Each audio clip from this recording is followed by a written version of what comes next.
Betty had been working hard all day, buzzing here and there and back again. She was starting to get tired. Buh, buh, buh.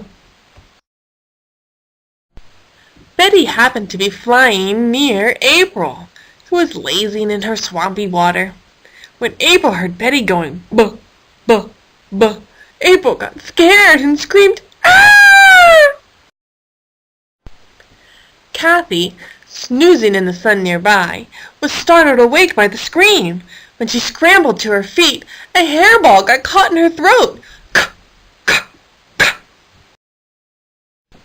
Kathy hacked away until her fur ball came out. Wanting to flee from the embarrassment of the grossness she just spit out, Kathy headed for town. It wasn't long before she happened upon a curious sight. A circus tent had been pitched just outside of town. She wandered in to see what there was to see. Danielle was practicing her latest feat, balancing on a ball on one leg. She could already do it with 2 legs. And who are we kidding? Of course she could already balance on 1 leg. Duh! Elizabeth was watching Danielle perform her new trick. Danielle called out to her, "What trick do you want me to do next?" Elizabeth thought it would be great to see her bounce upside down on the ball on her head. She also thought it'd be really funny to see her do a headstand while spinning the ball on her tail. "Well, what do you want to see next?" Danielle asked again. Elizabeth couldn't make up her mind. She only answered, Danielle didn't have the patience to wait any longer for Elizabeth's answer. Besides, she was distracted by a smell. "Do you smell that, Elizabeth?" Danielle asked her elephant pal. "I don't smell anything, but I hear something," Elizabeth answered. "I smell fish," Danielle said. "What do you hear?" "Sounds like..."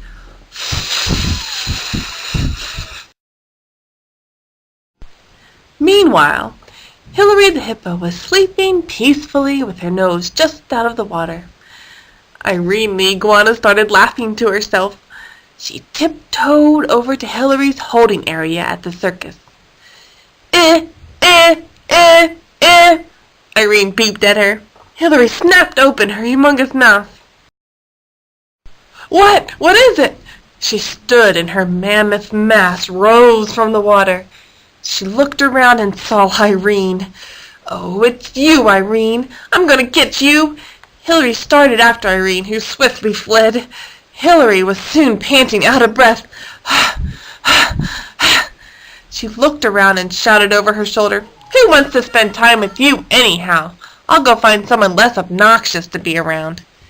Hilary wandered off toward the children's petting zoo area. Hilary greeted Grace the goat. "How are you this fine morning?" Grace didn't respond. Hilary lumbered slowly closer and called out again, "Good morning!" Grace dug in her back hooves and let out a "Get out of here!" Hilary was so startled she started walking backwards, which is difficult when you're a big gal like Hilary. By the time she made it back home, she sounded like this. Joanna the jaguar came dancing by Hilary's habitat. "Hi, Joanna," Hilary called. But Joanna was too focused on her dancing to pay attention. She kept dancing right on past.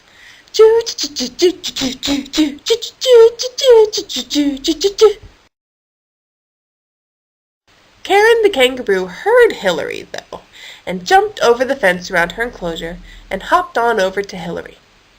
"I heard you call to Joanna and saw her ignore you," Karen said indignantly. "Seems no one wants to be around me today," Hilary said sadly. "That's nonsense," Karen said. But just then she heard something clanking. It was the keys of the animal keeper. She was making the rounds. Karen didn't want to get in trouble for leaving her area and hopped off, leaving Hilary alone again. "Bye," Hilary said to no one. "Why does no one want to be around me today?" Hilary moaned. "Why?" Leah the lion came wandering past. Hilary thought she was going to answer her question, but all she said was, "Leah!" "Oh no. Well, was all Hillary could say. Nicole the nuthatch was feeling kind of miserable. She was sitting on a wire above Hillary's home. Hillary called out to her, "Nicole! Nicole!" But Nicole's ears were all plugged up from her cold. All Hillary heard her respond was, "Mmm." Meanwhile, Michelle the monkey was performing her act. One of her favorite parts was to run through the crowd, up and down the stairs and across the seats. It thrilled the audiences. Of course, Michelle's favorite part was snatching a meatball from an unsuspecting audience member. For Michelle, it was deliciously fun to be part of the circus. Michelle grabbed a meatball and dashed out of the circus tent. The audience loved her antics. Michelle stopped to eat her meatball and leaned back against Olivia's tank while she ate. "Michelle, will you take a look at my throat? Do my tonsils look red to you?" "I'm eating, Olivia. I don't want to look into your mouth." "Oh, please, I'm just sure I'm going to need my tonsils removed. What do you think? Please take a look. I can't see into my mouth. Please look for me. Ah! I'm going to find a more suitable dining area," Michelle said and took off. Michelle stopped in front of where Hillary was sitting and moping. Michelle took a big bite of her meatball. Mmm. Hillary asked, "What you got there?" Michelle pointed to her meatball and just said, Mmm. "Well, what is it?" Michelle the monkey popped the rest in her mouth and was only heard saying, Mmm. "Could have at least shared a little," Hillary said as she watched Michelle stride away. The chilly fall air was bothering Pauline. "I can see my breath. Puh, puh, puh. I miss my home," she said as she flew, trying to keep warm. "I have an idea," she said, and swooped toward Hillary's habitat. Pauline called down to the hippo, "Hillary! Hillary!" Hillary looked up. "Hillary, could I please come sit with you? Would you help me keep warm?" Hillary liked that someone wanted to be with her, even if it was only because she wanted something. Hillary was happy to help. "Sure," Hillary said, and Pauline landed on her broad back. Betty was buzzing around the grounds and flew past Pauline, perched on Hillary's hind. Betty was getting tired and started to putter out. "Buh, buh, buh."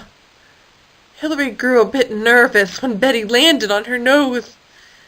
Hillary was trying not to move a muscle when another bee came flying up to talk to Betty. "Betty, come quick," the bee said. "It's Queenie. You've upset her. She's expecting you back."